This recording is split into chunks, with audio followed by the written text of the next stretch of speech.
Olá, queridos irmãos e irmãs, e tem mais estudo bíblico hoje para o nosso crescimento espiritual. E a pergunta do dia é a seguinte: sempre aprendi que a salvação é pela graça de Deus e não pelas obras. No entanto, li uma fala de Jesus em Mateus 11, versículo 12, dizendo que o reino dos céus é tomado por esforço, e não entendi nada.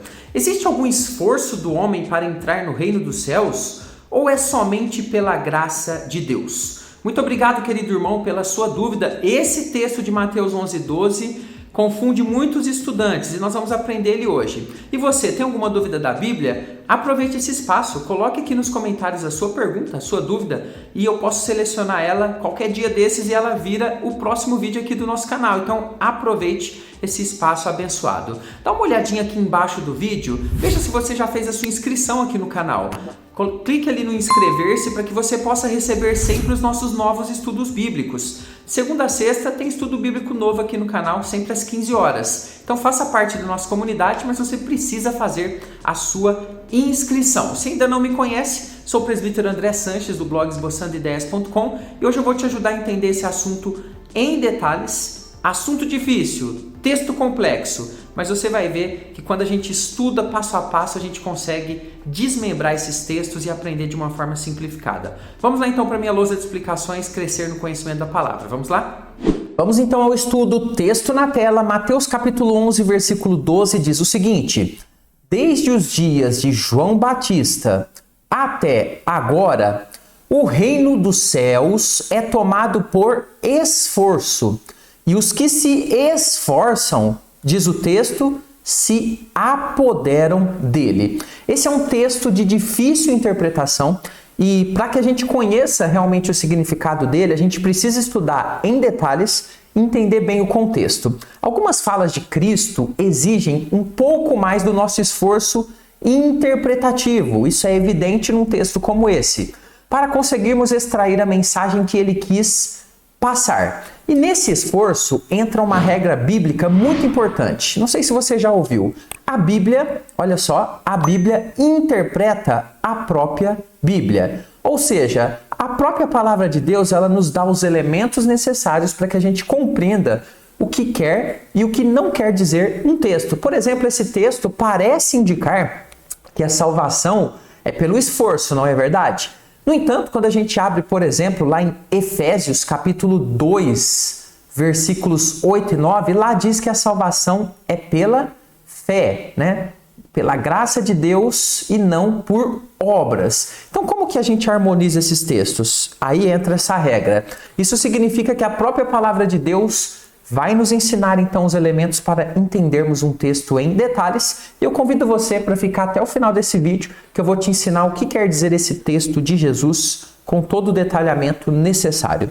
Então vamos começar aqui analisando tudo que está ao redor dessa frase: reino tomado por esforço. E para que a gente entenda bem essa frase, nós precisamos inicialmente compreender o início do versículo. Então veja, o início do versículo diz o seguinte: desde os dias de João Batista até agora. Então observe que Jesus aqui ele coloca uma linha do tempo importante que a gente precisa conhecer aqui. A primeira coisa então a notarmos e destacarmos é que Jesus está falando de um período de tempo que é específico, ou seja, de um acontecimento ou de uma questão que está envolvendo ali um determinado tempo. E qual é esse tempo? A partir de João Batista até aquele momento em que ele está falando. E o que nós temos então nesse período de tempo? Nós temos exatamente o cenário da vinda do Messias. Nós sabemos que João Batista é levantado para ser a voz que clama no deserto, que prepara o caminho do Senhor. João Batista, o tempo dele até os tempos de Jesus Cristo, então, são esse cenário. Nesse período de tempo, nesse cenário, o Senhor Jesus vai dizer para a gente o seguinte: o reino dos céus é tomado por esforço. Agora vamos entender um pouquinho melhor o que ele está querendo dizer com essa frase.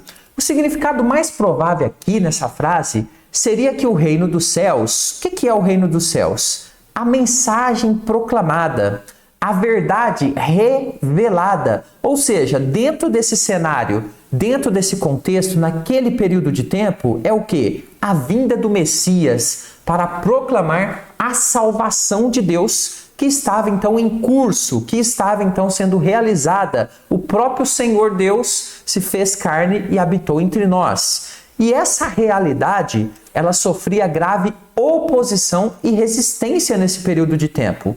Mas mesmo assim, se mantinha firme o propósito do Senhor. Essa foi uma realidade desse período. Vamos relembrar algumas questões desse período de João Batista até ali Jesus Cristo? Olha só. Podemos nos lembrar, por exemplo, da grave resistência de Herodes contra o próprio João Batista, que de certa forma aqui, ele pregava o evangelho também, preparava o caminho do Senhor, e Herodes se levanta como uma força do mal com o intento de perseguir João e depois matar o próprio Senhor Jesus Cristo, que ainda era uma criança nesse período de perseguição de Herodes. O que nós observamos aqui? Uma tentativa de influência no reino de Deus, uma tentativa de violência contra o reino de Deus e contra os personagens que estavam aqui por conta da ordem de Deus realizando essa obra, essa pregação, essa missão. Lá em Lucas 16:16, por exemplo, nós temos essa mesma fala aqui de Jesus, essa mesma ocasião, mas Lucas ele narrou da seguinte forma para a gente que nos ajuda a entender um pouco mais o sentido do que Jesus está falando aqui. Veja, Lucas 16:16, ele diz: a lei e os profetas vigoraram até João. Desde esse tempo vem sendo anunciado o evangelho do reino de Deus. Então observe que Lucas está falando exatamente a mesma coisa que Mateus. O reino de Deus de uma forma agora revelada através da vinda do Messias. E diz o texto de Lucas que todo homem, então, se esforça por entrar nele. O que significa que todo homem se esforça? Veja, observe que Lucas destaca o triunfo do anúncio da mensagem de Deus e a busca das pessoas para entrar nesse reino. Só que olha só, nem sempre era da forma como Deus desejava. Veja, as pessoas agiam de formas que não eram o desejo de Deus, já que muitos queriam entrar nesse reino do Senhor pelos seus próprios méritos. Sim, e aí nós podemos lembrar, por exemplo, a grave oposição dos próprios religiosos, que não aceitavam Jesus como sendo o Messias e que achavam que a sua obediência às leis e tradições era o que os salvava, ou mesmo ter nascido com o sangue judeu, sangue do povo de Deus. As pessoas então achavam que era dessa forma, e com seus esforços pessoais e até mesmo usando a força, que elas poderiam então conter de alguma forma esse reino, aqueles que eram os perseguidores, ou então entrar nesse reino, mas não da forma como Deus queria, mas na forma que os homens queriam. Veja, no reino de Deus, as regras são de Deus e não dos homens. E mesmo com os esforços humanos, só entraria nesse reino quem se dobrasse ao Rei dos Reis. Então é importante a gente entender que nessa primeira parte do versículo, o Senhor Jesus está falando exatamente isso que aconteceu nessa ocasião de João Batista, na época de João, na sua vinda ali como Messias também, toda essa perseguição e todo esse erro de pensamento dos religiosos que achavam que era dessa forma que eles tinham o domínio do reino de Deus e que o Messias seria como eles queriam e não como Deus queria. Bom, vamos avançar mais um pouquinho. Os que se esforçam se apoderam dele. Vamos entender agora essa parte do versículo que também nos traz aqui algumas lições muito importantes. E se você gosta de estudar a Bíblia desse jeito, no detalhamento, e mais, ainda mais detalhado, aqui no primeiro link da descrição e no primeiro link do comentário, você tem informações do meu curso que está com vagas abertas aqui. Conheça a sua Bíblia de capa a capa. Vem estudar comigo, chegou a sua hora de aprender a Bíblia inteirinha. Veja, agora nós precisamos então analisar essa última parte de Mateus 11:12, que diz: e os que se esforçam se apoderam dele, né? Dele aqui é referência ao reino dos céus, ao reino do Senhor. Vamos entender. Essa frase não deve ser compreendida como sendo um apontamento de que as pessoas, pelos seus próprios esforços, ou do jeito que elas acham que devem ser, elas entram no reino dos céus. Isso é muito importante a gente entender. E por que isso? Lembra da regra? A Bíblia interpreta a própria Bíblia? A própria palavra de Deus vai nos ensinar que a salvação é pela graça, mediante a fé. Efésios 2, 8 e 9. Então esse texto ele não pode contradizer outro texto. E dentro do contexto, então, nós estamos observando que existe uma crítica de Jesus aqui. Jesus parece, então, aqui continuar a sua crítica às pessoas que tentam se apoderar do reino de Deus, ou seja, dominá-lo de alguma forma e ditar as regras do que acontece usando a força. E aqui nós podemos ter como exemplo os próprios religiosos fariseus, saduceus ali e outros, né, daquela época, que eles não aceitavam Jesus como Messias. Como que o Messias pode ser o filho de um carpinteiro? Alguém desse jeito e não um governador que vai nos libertar do poder de Roma? Eles não compreendiam isso e eles achavam então que eles sabiam quem Deus mandaria como Messias, mas de fato Deus mandou quem Deus quis que fosse o Messias, o Senhor Jesus Cristo. E isso entrava em grande conflito ali com as ideias pessoais. Então existiam tentativas de se apoderar desse reino, de ditar as regras, mas obviamente todas frustradas. Eu gosto bastante da tradução, a NTLH, que é a nova tradução linguagem de hoje, porque ela nos dá uma ideia bem central do significado desse texto. Olha como é que traduz essa tradução.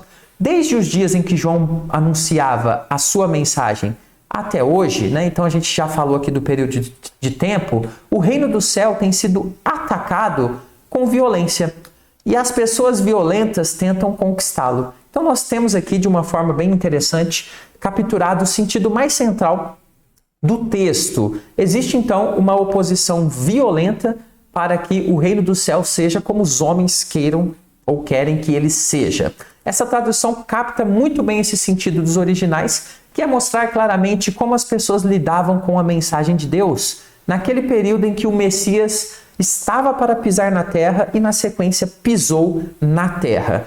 Dessa forma, observamos uma severa crítica de Jesus àquela geração de pessoas que, mesmo tendo presenciado uma grande obra de Deus em seu tempo, ainda assim se opuseram ao reino de Deus, achando que podiam contê-lo, né, os perseguidores, e outros achando que Deus deveria agir como eles achavam e desejavam, e não como Deus decretou em seus planos. Essa, inclusive, é uma realidade atual também dos nossos tempos. Veja, hoje, mesmo após a vinda de Jesus, muita gente ainda acha que Deus vai salvar todo mundo lá no final. E essa ideia de Bíblia que fala de inferno, de condenação, isso não existe, isso não tem fundamento nenhum. Os homens tentam moldar a palavra de Deus e os homens acham então que Deus não pode moldar a sua vontade e nós é que temos que se moldar ao Senhor. Infelizmente, essa é uma realidade. Os esforços dessas pessoas seriam e foram em vão, pois todo o plano de Deus se cumpriria e se cumpriu com ou sem oposição. Os decretos de Deus nunca cairão. Quem poderá, né, fazer diferente daquilo que Deus ordena? É impossível. Deus colocou diante de todos as suas regras, a sua salvação, da sua forma e não da forma como o homem queria que fosse. O homem deveria, com humildade, se dobrar ao plano de Deus. Mas observamos que muitos não se dobraram, foram opositores e muitos também quiseram se opor de alguma forma, mas achando que Jesus não era o Messias, que não havia esse negócio de salvação pela fé e por aí vai. Para continuidade, então, vamos estudar mais um estudo agora? Por que Jesus disse que o demônio sai da pessoa e traz outros 7 demônios? Eu vou explicar tudinho nesse vídeo. Espero você lá. Fica com Jesus.